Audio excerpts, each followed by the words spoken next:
Précision, qualité, optimisation des traitements, les HUG s'équipent d'un nouvel accélérateur de particules et développent ainsi leur plateau technique de radiothérapie.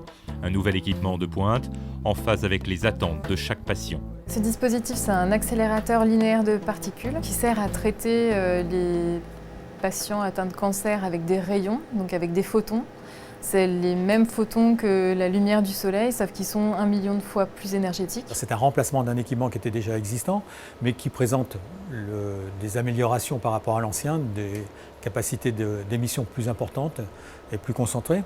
Les nouveaux systèmes de radiothérapie permettent de mieux cerner la tumeur pour la traiter. La disposition de cette machine nous permet d'imaginer des choses qui étaient impensables il y a des années en arrière, avec une technologie qui était d'un niveau évidemment de développement inférieur. De nouvelles perspectives rendues possibles par des choix techniques et d'ingénierie finalisés en collaboration avec les équipes concernées, en lien avec le service d'ingénierie biomédicale des HUG, interface médicale et technique pour chaque équipement de ce type.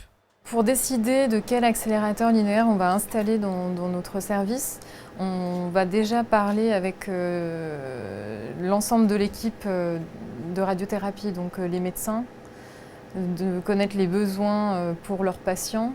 Et puis ensuite, il faut compléter un ensemble de machines d'accélérateurs linéaires qu'on a déjà sur place. Voir est-ce qu'on veut une autre technique plus particulière ou quel appareil on va choisir. Donc on fait une sorte de présélection et ensuite avec les ingénieurs biomédicaux on va avoir besoin de leur expertise pour décider la machine la mieux adaptée à nos besoins. Sur un projet comme celui-là, on va faire l'exploration du marché, on va analyser les offres et les meilleurs équipements. Après, on va, avec un ingénieur ou un architecte spécialisé, envisager l'installation. Donc la radioprotection, la réfrigération, les puissances électriques, l'implantation elle-même, parce que là, par exemple, cette table, pour qu'elle tourne, elle a une embase qui est dans le sol. Tout doit être bien calculé, parce que sans ça, on n'atteindrait pas la cible. Et donc on mène le projet jusqu'à la remise des clés, en quelque sorte, aux utilisateurs. Le choix du TrueBeam, ça a été un choix très réfléchi, d'une nouvelle technologie qui est apparue il y a 1 ou 2 années et qui nous a semblé extrêmement adapté au concept moderne de la radiothérapie. C'est-à-dire, on passe de petites fractions, de petites doses, de petits traitements tous les jours, des traitements journaliers, 5 jours par semaine, à des grandes séances, de fortes séances qui se font 3-4 fois, voire 5 fois, ou peut-être dans l'avenir une seule séance. Alors pour faire ça, on a besoin de beaucoup de vitesse, c'est-à-dire qu'il faut que les rayons sortent très fort en vitesse. Et puis ceci permet de raccourcir la durée du traitement à des, disons, durées raisonnables pour que le traitement ne soit pas trop fatigant pour un patient et que ça dure 2 ou 3 minutes. Maintenant, avec les progrès de l'électronique et surtout de l'informatique, on a des capacités de calcul qui ont été améliorées et on est passé de traitements qui se basaient sur des films à un traitement qui se base sur des images numériques en 3D. Et donc là, on a une capacité de positionner le patient quasiment dans toutes les incidences. La table a 6 axes de mouvement et le statif peut tourner. Et donc maintenant, avec des machines comme ça, on est plus lié par l'informatique additionnelle que par l'accélérateur lui-même.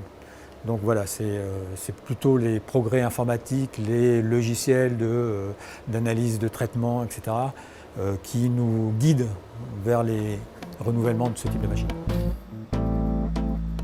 Une technologie de pointe d'une précision ultime, de plus en plus informatisée, permettant une prise en charge de chaque patient de plus en plus personnalisée. Souvent, nos patients, quand ils commencent un traitement, c'est 1 fois par jour, 5 fois par semaine. Et en règle générale, ce sont des traitements qui durent de 5 à même 7 semaines. Quand on a des volumes tumoraux plus petits, on peut effectivement utiliser une technologie qui est permise grâce à nos appareils de traitement, parmi lesquels voilà, ce nouveau appareil TrueBeam qui permet de faire des traitements très focalisés, très précis, en délivrant des très fortes doses par séance, et ça nous permet donc de réduire le nombre de séances, même à une séance unique. Et ça peut être utilisé à n'importe quelle localisation du corps, Et on peut être précis grâce aussi à une technologie d'imagerie en direct, si on veut. On suit vraiment la tumeur, on peut repositionner le patient de façon extrêmement précise qui nous permet de garantir une irradiation vraiment de la tumeur en épargnant au maximum les tissus sangs voisinantes.